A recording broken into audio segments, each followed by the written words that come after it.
Right, stable chat today. Something very different for a lot of my trotting people, but there is a trotting tone to this one, if you like.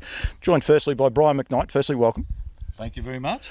I'm going to do a catch up with Ashley about all the amenities we've got here at Oakford Farm, but I just want to catch up a little bit of the history of this farm.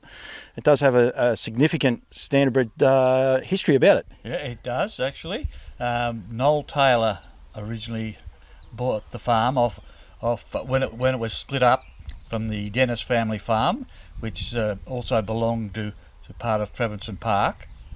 And when the old lady, Miss Dennis, died in about 1956, 58 or something, yes, the farm then was split up, and it was run then by people called Bob Dabb, and he eventually sold out again, and Noel Taylor purchased it, or part of it.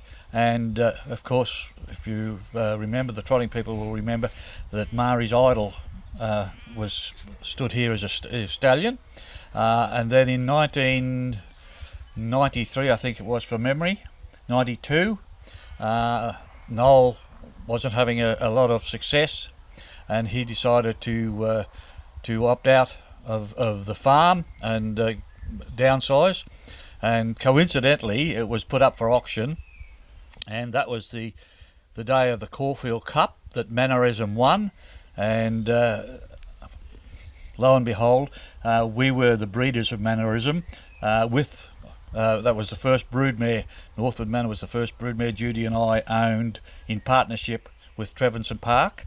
So we purchased it on that day. So it has got a bit of a history going back that far. And then gradually we turned it into a thoroughbred farm. Right, I'm going to talk about that. We'll go about all the newer stuff with Ash, as I said, up there in a minute. There wasn't a lot here. There is a track, but there was no track when Noel was here. No track at all. No, that was one of the things.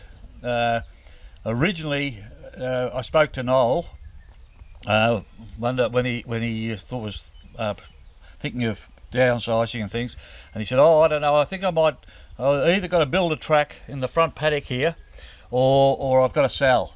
And I said, "Well, please don't build a trotting track in the front paddock." You know? I said, "No, that wouldn't suit me at all." So that was when he decided, well, maybe the time was to put it on the market. Yeah, so that's how that happened. It's amazing how times change. I could tell you the trotting people would be salivating at this track right now, the way it goes around and the rest. But you got to think back to a long time ago. You bred Mannerism. That's enormous. Yeah. No, we as I said, the old boss. There's a bit of a history. He went for a trip to England, and he left me sort of in charge a bit at the time, and there was a mare sale in Melbourne, and I sent a message to him. I said, "There's a couple of mares I reckon we should get interested in."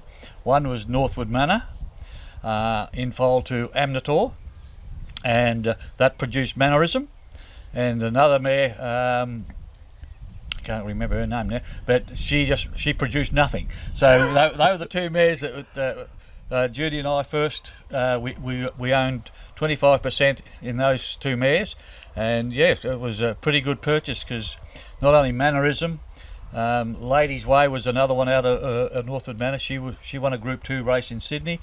So yeah, that's got us off and running in the breeding line, and that's where we've come ever since. As a harness racing purist, I sometimes get frustrated, because this is a trotting place, and it's just beautiful. And I think credit to you and Judy. I think well done, because the place is amazing. Some of the pictures I've been able to get, and the setting, it's a lovely setting. But it is a lovely setting, yes. Mari's Idol was here, but also I go to Darley or Godolphin. I do their work as a horse stander as well. But that previously was owned by Barry Griffiths, who raced Mannerism. That's right. And that place was actually previously a trotting place as well, that was owned by the Hunters.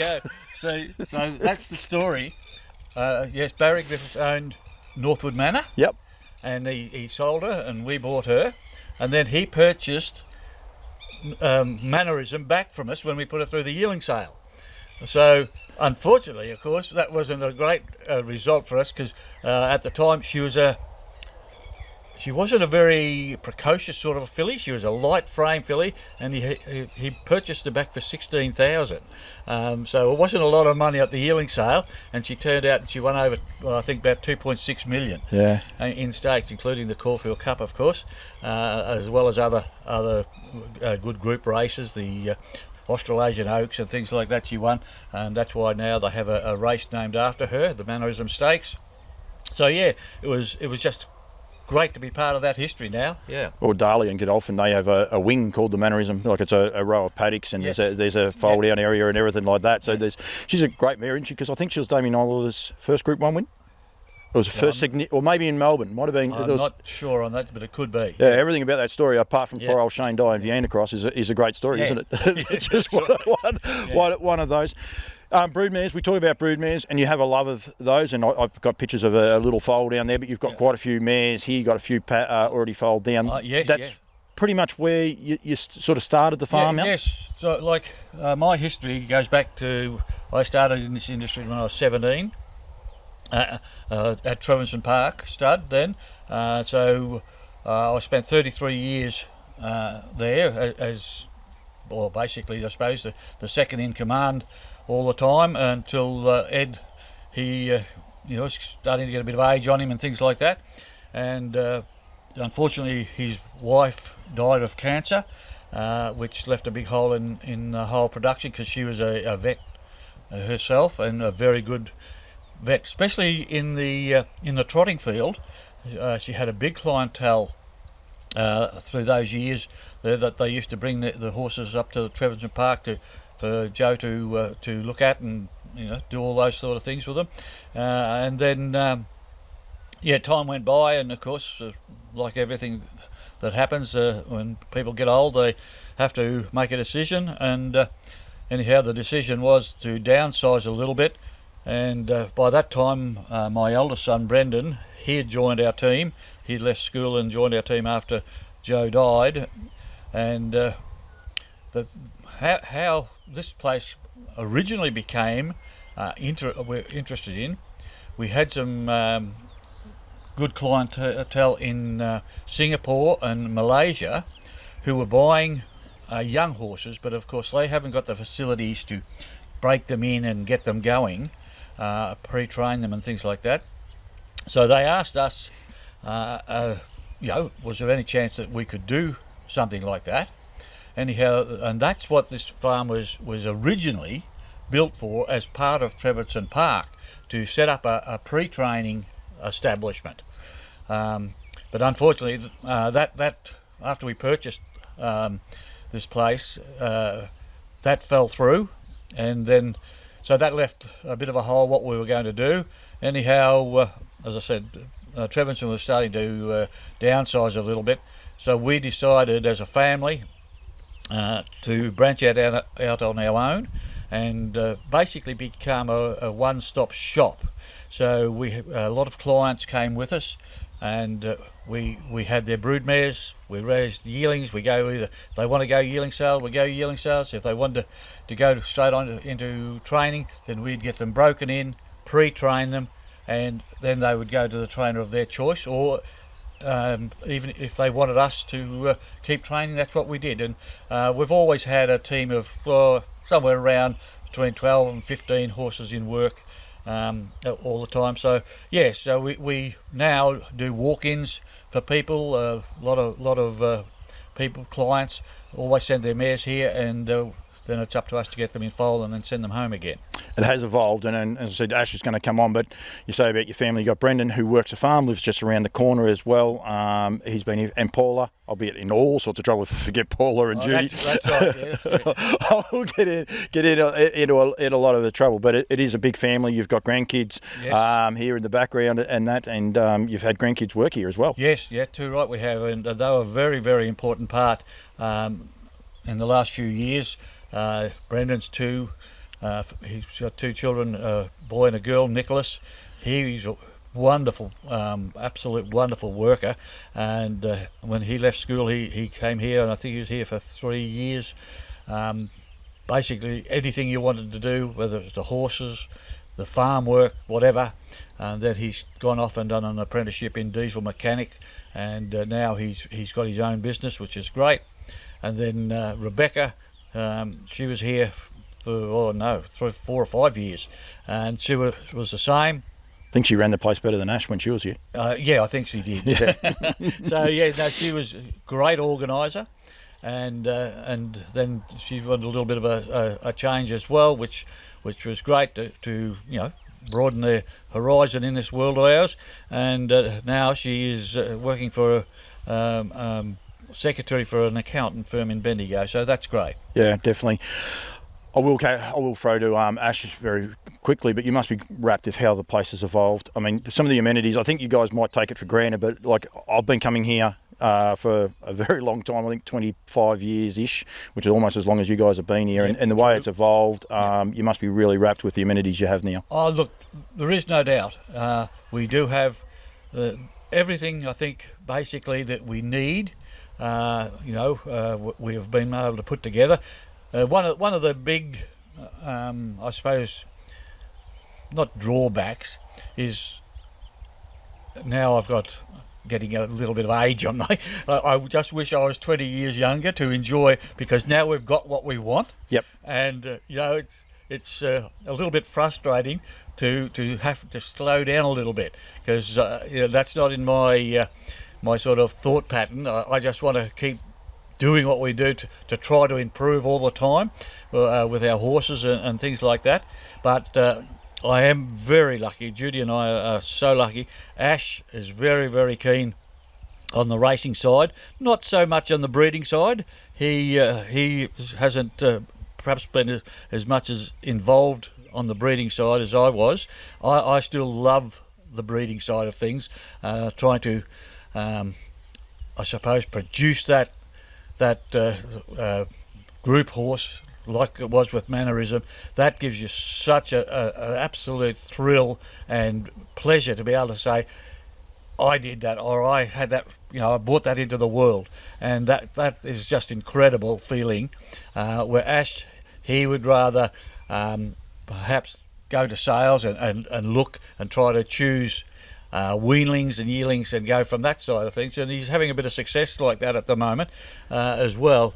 So all in all, but I'm not giving up yet, so I hope I can keep going for a while. It's one of my fondest memories when you were talking there before about Trevenza Park, and we will go very shortly to Ash, but it was nearly the last year that Ed bred, I suppose, as a business. And he actually won the Breeder of the Year here in Victoria against all these big studs and all the rest. And he didn't so much have no-name stallions, but lesser-known stallions and the likes. He still was the Breeder of the Year. And I remember people saying how huge an effort it is for someone at his age. So I think the breeding part, Ed's probably instilled a fair bit of that into you. There is no doubt. There is no doubt. We did that off limited budgets. We weren't millionaires. Ed was not a millionaire. But our policy was families, broodmare families that produced winners, and as long as they produced winners, the mare herself lots of times didn't have much of a track record, of race record, but her sisters, her brothers, as long as that family produced winners, then that was where we went. Yes, and we didn't have high profile stallions, but what we did do, we bred a lot of winners, and trainers just used to year after year after year flock back to us because they said, your horses race. And one of the great we had association with Ray Lawson, and that's what he used to say. They're tough, they're good-boned horses, and that is what this country does. Look, in the summertime, people come here and say, my God, how can you run a horse farm? It can be as bare and dry and dusty, but it produces hard-boned, good, strong-boned horses. And Trevenson was like that, yes. When the Vobis scheme came in, and they used to award breeders for the stud with the most winners for their stallions, I think we won it 4 times out of the first 5 years, and we just got pipped on the 5th year. And yet we never ever had, there was no big Group 1 winners, but we just produced a lot of winners. and that's the trainers used to love to come and at the yearling sales. You know, every year you'd sell horses back to those people every year. They just wanted to have one of those horses because they knew they'd get, you know, races. I remember one Ray Lawson had, and she wasn't a very big field. She had 13 starts as a 2-year-old. And he said, well, why not race her? You know, she won at Moonee Valley and she won at Sandown. Yeah, and you know, she wasn't the greatest filly on type and things like that, but she was so tough and sound. Absolutely. I could sit here and talk to you all day about breeding. There'd be a lot of people. We haven't even touched on Murray's Idol. Did he stay in the stables that are out the back, the original stables? Was he? Yeah, the original stables. I've got some footage of those. His yard out the back. Yep. And the little stable there. He used to live in there, yeah. I love the fact you still got some of the history. Yep. This is Stable Chat, brought to you by Paul Dobson and Dylan Barry. I'm actually going to cross now. We're going to relocate and set up with Ash Mckight. But thank you so much, Brian, for joining me. Thank you very much, Paul. Thank you. Officially, I'm going to say wow, and I'm actually going to take one step back just so people can actually see the view. This is Oakford Farms at a different angle. Firstly, Ashley Mckight, welcome. Thanks, Paul. Good to be here. As I said there, and I would put the graphic up there too. I've got to say a big thank you to Paul Dobson and Dylan Barry, Stable Chat. They make these things available. Traditionally, they've been about harness racing horses, but there's a huge harness racing history. Yeah. Did you know all that history? Yeah, I did. Yeah, it was an active trotting farm back when I was a kid when we bought it. We bought it in '92, so I was about 12 when we bought it, and then. We moved here in the early months of '97, and I was just finishing school, but probably had a bit more of a passion for the horses than going to school. But I did get through it. I did get through year 12. You've had a few passions for a lot of things, and we could talk about those. That could go for a long time, mate. That's good. There's a lot of people who would know you, but we get older. We're actually at your property, or your house, overlooking the property here. It's a sensational view. You've got a lovely house as well. You've got a young family. It changes the way we do things, doesn't it? It changes the way we think about things once you start having a family and I suppose not responsibilities, but you got to perform. Yeah, exactly. Like you have to give up riding motorbikes and things like that, and wasting your money and all those sort of things. So just stick to golf these days. Back to the golf. So that's what I remember when I first started. Rightio. So the farm here, it's a beautiful farm. One of the things when you first come through the main gate. You're welcomed, one, by a beautiful gate, a beautiful setting, and I've got a nice picture of that. But there's your trotting track, or your track. Sorry, it's not a trotting track. Not a trotting track, mate. I'll get this Come on now. Trouble. Your track is there, and it takes up a lot of the farm, but it takes up no space at all, doesn't it? Because it's part of it. There's part of the laneways. You've got a road right alongside of it. Yep. It just fits in very, very well. Yeah, it was interesting when we designed it. It took a lot of thought. We had some existing paddocks that you'll see in the front there with the mares and foals and some young horses from different stock, but we had to try and come up with a functional track that we could basically do everything we wanted. Now, a lot of people ask, where do we gallop and things like that? Well, I can gallop here at home and no problem at all. There is some quirks to the track and how you ride it, but I never have had an issue in 20 plus years galloping a horse on it. Safe. They don't break down on it. It's just a natural sand track, but it's it serves its purpose, and it had to be sort of worked out, the undulation, the up and down hills, and then how the paddocks worked around that. So can't quite see it from where we are here, but there's probably about 7 or 8 paddocks inside that track of different sizes, and there's access to that from both ends. And the other thing we did, we thought, if in the event that we did have a bushfire or something like that, we can basically let every horse onto that track and they'll be safe. Yeah, good fire break. Yeah. How big is the track? Yeah, it's 2,100 metres around. Oh, that's, as I said to Dad there before, there'd be a lot of trotting people who just salivate at it because of the undulations, and like you said, back in 97, back then everyone was still very conventional with those days have changed a lot now. So is this property. When I first came here, we had the row of 10 boxes. Actually, there was 20, both since I've been here. But there was one started off initially, but then you've got 2 lots of the boxes, and they're separated. And I think, I might be wrong, but I think for sort of more or less young stock and racing stock, one's at the top, one's at the bottom, but they're a fair way apart from each other. Yeah, so our main racing stock, they live in the bottom barn. That was the first barn built. It had an existing barn there. Now, I don't know if you ever remember it, Paul, or not, but we pulled that down prior to moving here. It was a bit dilapidated and, a beautiful old barn, and we actually repurposed all the hardwood out of it into what was the original 7 boxes we built inside, which, nowadays they don't get a hell of a lot of use, get more storage use than anything. And we sort of built as we grew, and it was one of those things, we sort of outgrew it before we were putting the last sheet of tin on. The horses were in. Yep. And then we're like, we need another 10, and we need a round yard. So we built another 10. And then before too long, it was like, we don't have enough room for yearlings. So we had the 7 existing boxes inside, back from, that we renovated. And then we built another 14 boxes. So we actually have a capacity for 40 horses boxed if need be. Probably been as high as 35 or something like that, I reckon. But they're separated because, and this is one of the things, because you are a multi-purpose and you do a lot of different things, and this is what Dad said there before. So you try to cater for basically foals right through to a racing stock, and trying to rehome them at the end of that and make them into a pony for people. So there's a lot of steps you have to go through to be able to do that. But the separation, it'd be a 50-metre walk down to where the racing horses are. Yeah. Their view, and I got a bit of footage. Their view is sensational. Those race horses. It's just a lovely paddock and nice trees and nice and comfortable. Yeah, look, they're nice, big, spacious boxes. They're well aired and they're very happy and content. We have most of our racehorses out in paddocks during the day as well.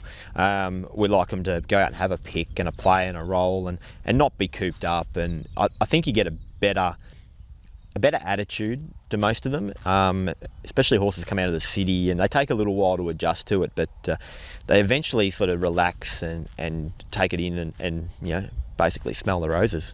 You didn't follow me around while I was getting all my video stock, but the paddocks are 2. A lot of them. They seem to enjoy it. Yeah, we don't hesitate in doubling them up. It's not something I tend to worry about too much. You mate them up pretty easily. You get a few that you might keep singly. Obviously you get the odd colt or whatever. They get a bit boisterous, but apart from that, they happily live together. They're mates. The only thing you probably ever find is that sometimes they get a bit too close to each other. They like to be mates too often, but I like them to be independent as well. So, but it's good for them. Go out, pick, play. It's good. The play, like I got footage of these 2 on camera, and they were just having a good old play, and I think that's great for them. And it's a bit different, totally different lifestyle to being trained at even Bendigo. Like we don't have to worry about picking on Flemingtons and Caulfields. Like even a Bendigo racetrack, it's not as built up as those areas, but this is next level, relaxed, beautiful settings, and you can see the hills behind and everything like that. Can't believe I didn't bring me drone. I cannot. There should have been drone footage. Rightio. So those amenities, everyone sort of has those. You have your tracks, your round yards. You've got actually 2 round yards. 2 round yards, I didn't get the picture of the initial one. It's in part of the box. I can remember your uncle riding in around that actually when I first started. Yeah, it was a long time ago. Then things have evolved. And you said about the shed with the row of boxes inside for the yearlings and weanlings and things along those lines.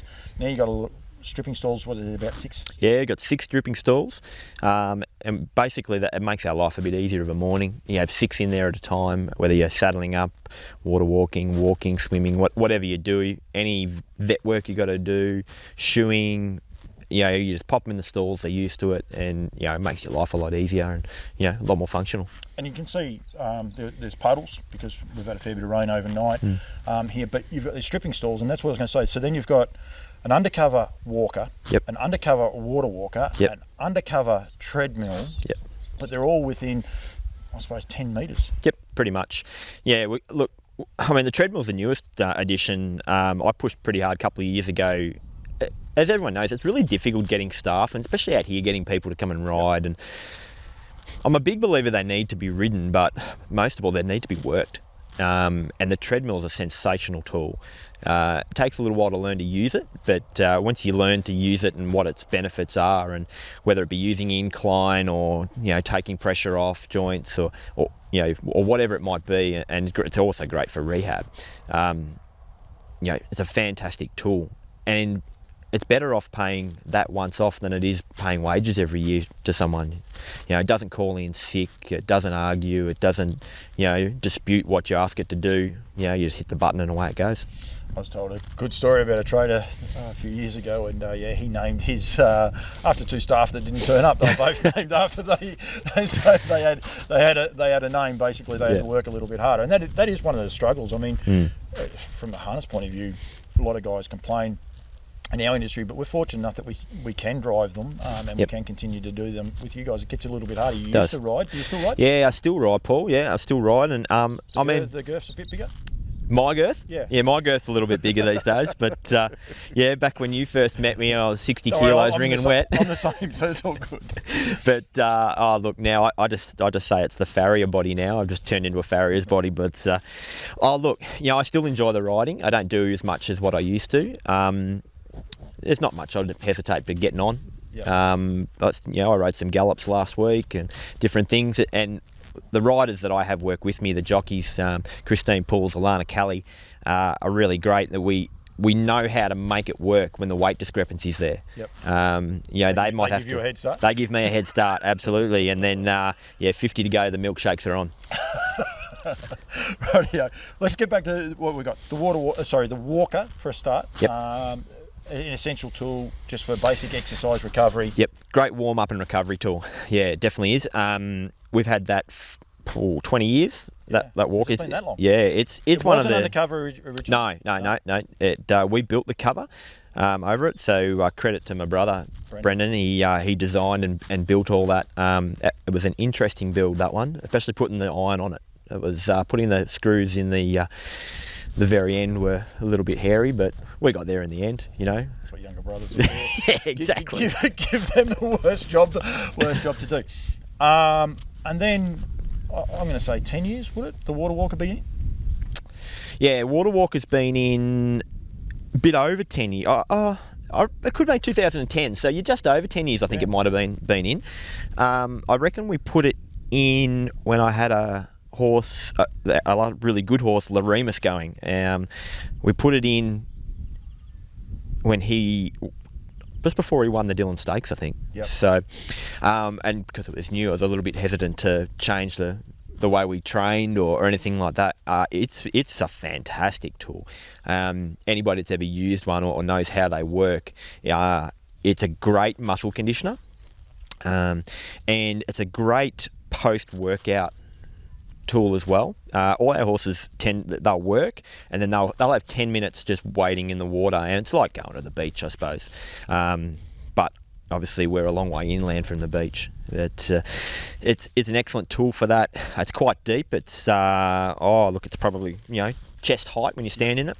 But the difference with our water walker to the commercial water walker is the base. So it's a concrete base, but with it's a gravel on top, and we learn about this from Peter Clark at Murchison. Yep. And ours was built exactly on the same specs as Peter's. And obviously he had Black Caviar there, and it sort of made his famous, when she was racing. But the gravel is what is great for tendons, joints, and the muscle conditioning, because I guess it's a little bit like the deep sand theory, but then you add water as well. Yep. So it's just an amazing tool used properly. It really is. So you use it, I suppose, one for fitness, but also just a little bit of recovery and make them pick up as well, change up. Yeah, post racing. I've seen horses come to us from other trainers post race, and they can do week to 10 days with us, go back one gallop, and they just fly out of their shoes. It's amazing how they go, especially horses that aren't on it all the time. It's a great tool to change your training up. And to be fair, I've had some really good results with some trotters. Yep. Really good results. Yeah, Anthony Crosland. Yeah, so his big horse, JPD, I think it was a pretty talented trotter. And he just thought he was getting a little bit, lax and flat on the track, and I guess with that constant pounding work, to get their fitness up and that sort of stuff, he sent him out, and he just found a new lease of life, that big horse. Took the pressure off him. He didn't have to work him as hard, and he just come out flying. Yeah, he was a happy horse. I know Crosby said that. Is that something that people can do? They can touch base. Absolutely. Just a short-term stay with you? Yeah, absolutely. We do short-term stays on farm. It's a great way to add an asset to your training without putting in a big infrastructure. We do that. It might be a week, it might be 10 days, it might be a month, whatever the horse needs. And we can help people tailor their programs to that. Happy to answer questions of people and just say, what would you do with this horse? He raced Sunday, and be like, bring him out Monday morning. We'll give him a week. When he's bouncing around, send him back, dash him up once and race again. Yep. Go from there. So that's key and important. Brendan, we talked about Brendan a couple of times. Yep. Swimming hole. Yeah. Is sensational. And Yep. I actually walked out on the gangtree, and now a few of the trotting guys I know, they've got a few... How did you go with that? Did you get nervous at the end? I didn't go to the end. No, actually, I did, to be honest, I didn't take the step. Oh, no, I might have took the step down. I'm not sure if I did or I did. Yeah. Didn't. It's impressive, but it's so safe and secure Yeah. as well for people to be able to do Yeah. it. So, I mean, the design for that is interesting. I actually sort of got to say, Darren Weir was the help with the design back when he was training, and he had a swimming hole at Ballarat. He said, I'd do mine different this time. And so we took his advice. The biggest key with it is it's safe. Swimming can be a scary thing the first few times until they learn. And like people, everyone, you come along, there's always one that doesn't swim. Always one. So you learn really quickly, don't swim that one. But we've never had an issue with it. It's always safe. And the thing is, it's not very far to get to dry land, but it's deep where they swim, so they can't touch the ground. Yep. It's probably about 14 feet deep for where they at the deepest points. But you only got to go about 15 feet to get to touch an edge, so they can walk out. If things go pear-shaped on you, it's really safe. Whereas if it goes pear-shaped in the conventional swimming pool sides, there's only one in and one out. And if you ever tried to drag a horse out of the water, it's not easy. But it is safe, and it's very safe. Very well built.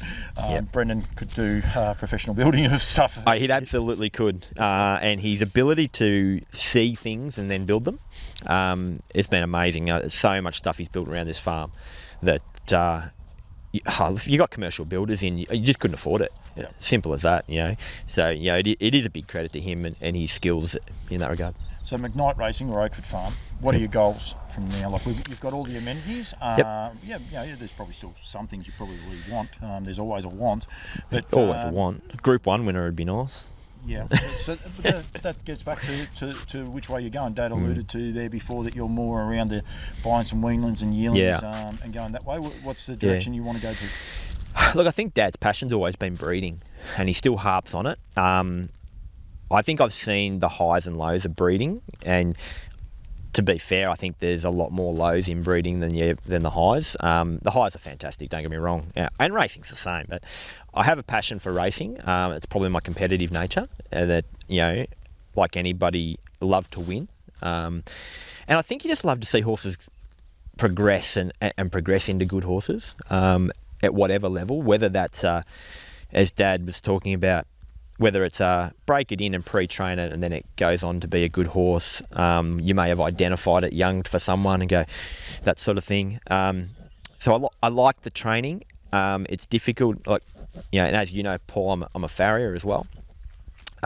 So I quite like the farrier. I don't know whether my body likes it that much, but I have backed off a lot these days. But I probably, in that regard, I really like the problem cases rehabilitation side, which fits in with the farm as well.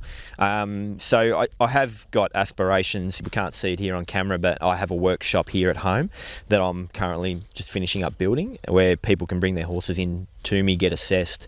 You can work with vets. You can, body workers, whatever it is. I'm always happy to work with people and get the right outcome for people, whether it be racehorse, performance horse, pony, whatever it may, right down to miniatures, even still trim a few miniatures, They've all got hooves, they've all got their issues, and, you just want the best for them, And I suppose too, you touched on the trading.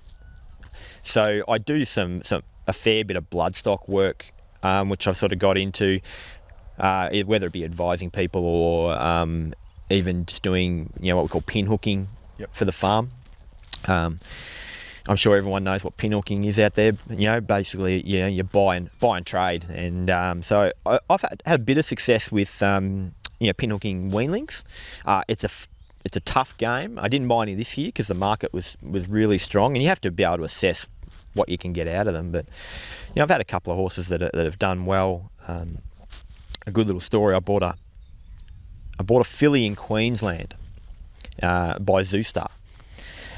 Now I know with Paul's heard this story, but I sent it home to Dad from Queensland. It got home I sent him a photo, and he said to me, "Has that horse got a parrot mouth?" And I've gone, better let me check that.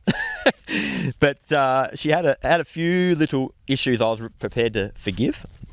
Anyway, we put some love and care into it. Parrot mouth, that's never bothered her in her life, and we actually sold her in the Melbourne sales. I paid $7,500 for it, and when I did, I thought I've really missed something because it should have made a lot more. I was prepared to pay a lot more.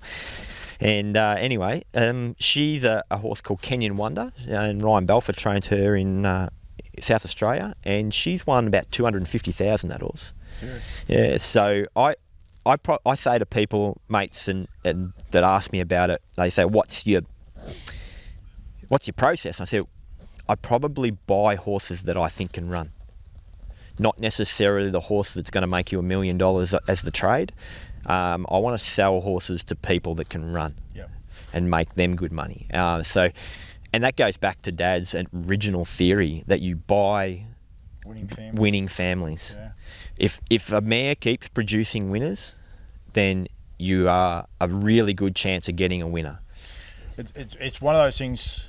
I'm a horse dentist as well, but Trevenson Park and here as well, they have a feel as soon as you come onto the place, and sometimes you can't make those feels if that makes sense. But Trevenson Park always had a feel. But it just, I reckon, always overachieved. I think when I started coming here, I'm like, oh yeah, they're a good breeder. But when you look back at it now, they're able to overachieve, and pretty simple philosophies that Dad alluded to there before about just following the right families and keeping those families going and ticking along. Yeah, look, I think you can get caught up in the nicks and the crosses and the triple A's and the double A's and look, some people make a living out of that sort of thing. It probably doesn't get me jumping up and down that much. I do listen to it and are prepared to try people's theories and that sort of stuff, but you can't get past good horsemanship. You can't get past picking a horse with type, picking a horse with something you like, whether it be a walk, a hind quarter, a forearm, a gaskin, and even guys that just love a kind eye, or they love a big jowl, whatever your go-to is. As long as you keep putting the runs on the board, that's okay. Yeah, it works. Talk to you all day. Haven't got all day, but we could talk to you all. We need to do some work today, Paul. Talk to you all day. Unfortunately, he wants me to go and do horse's teeth. I can't believe he's doing that too. Yeah, someone wants me to shoe some too. If people want to get in touch with you, best way to get in touch with you or Dad? Look, just generally our mobiles. They're easily found, either on the web. You can also contact us through our Facebook pages, whether it be Oakford Thoroughbred Farm or McKnight Racing. Easy to get in contact with. Our numbers are there, easy to find. Happy to have a chat if you've got questions. And, we just love the horse, and we love seeing it succeed, and we love seeing people succeed. Obviously you'd love to have a stable full of Group 1 horses, but that doesn't always happen. But we'll just keep doing our best, and hopefully the next win is just around the corner. As I said, this Stable Chat brought to you by Paul Dobson and Dylan Barry. I get them mixed up all the time. Dobbo's going to be like, I'll kill him. But I must say very much thank you to them guys. Thank you to yourself. Thank you to Dad. Mum was there as well. I think everything that you guys are doing here is terrific. Brendan didn't come because he's too busy working, but that's okay. Yeah, he's too busy chasing sheep, Brown. He likes his sheep, but I appreciate it. Outside of COVID times, people are welcome to come and absolutely, yep, always welcome with a smile and a cuppa, and you can come out if you've got horses here. We love people to come out and see their horses, and even just want to come see our amenities and check it all out. A lot of people probably don't realise what's actually here, but As Dad said, we're the one-stop shop. Yep, definitely. Thank you very much, Ash. Cheers, Paul.